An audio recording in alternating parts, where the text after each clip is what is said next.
მინდა აი რატო ვართ ჩვენ დღეს ამ ფორმაში უნდა გავმარტო. აი ამ ასოები დიდება უფალს. დაწერილ სიტყვებში დევს აბსოლუტურად ყველაფერი სამყაროს გადარჩენა როგორ იქნება. და ჩვენ სიმბოლურად ზუსტად, იმიტომ გვაჩვია ასე, რომ აი ეს ჩვენ დაგვეხმარება, ამას ენერგეტიკა აქვს უზარმაზარი.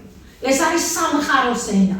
უყურეთ სამყარო, თვითონ აი მომაწოდა ამ წუთში ინფორმაცია. სამი მხარე ამ ქვეყანაზე რა არის? მამა, ძე და სულიწმინდა.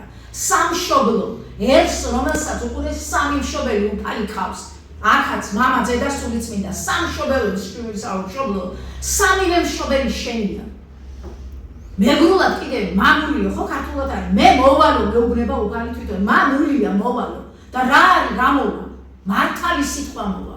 და უკვე საქართველოს ეს მისია აქვს, რომ ეს მართალი სიტყვა მთელ მსოფლიოს უთხრას.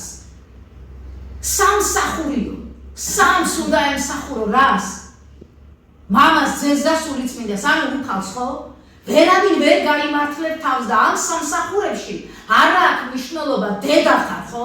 აი ამ დედებს მოგიწოდებთ ზუსტად, რომ უფლის სამსახურს ჩვენი ენა გვავალებს. ჩვენ ყველაფრის მცოდნები არ დავჯერით აქ, რა თქმა უნდა, პროფესიონალები თავისი საქმის იტყვიან მერე სიტყვას და უამრავი გამოჩნდება, ვინც იცის ეს ქვეყანა როგორ დადგეს ქრისტეს მიერი კანონებით მართულ იმაში, რა ქვია, სიტუაციაში. აი მაშინ იქნება საქართველო გაბრწყინებული. როცა სიკეთე იზაინებს, სიმართლე იქნება, ადამიანი არ დაიჭაგრება და სიყვარული იქნება. აი ამისკენ ვისწრაფით ჩვენ. და კიდევ ერთხელ მოგიწოდებთ დედებო, შეიკრიბეთ ყველა რაიონში, ყველა სოფელში, ყველა ქალაქში ტელეფონის ნომერს ჩემ სამწუთში ვაცხადებ და დავწერთ ჩვენ კიდევაც 599 51 82 25. დარეკეთ, სადაც შეიკრიბებით თვითონ ჩამოვალთ და დანარჩენს ჩვენ თქვენზეა დამოკიდებული ამ წუთში. თუ რამდენად მალე გავალთ ჩვენ, როგორც საპატრიარქოში, ისე ეროვნულ ბანკთან.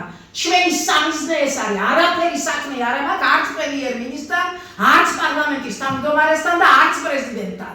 არც ერთი, აი ეს ორი ინსტიტუტი, რომელმაც ამ იმამდე რომ მიიყვანა საქართველო, ვიცით ძალიან კარგად როგორ და რატო. ამიტომ ზუსტად აი იმ გადამტილს უცხო თესლს, კაინის მოდგმას საქართველოს მართვის ბერკეტები უნდა გამოვაცალოთ.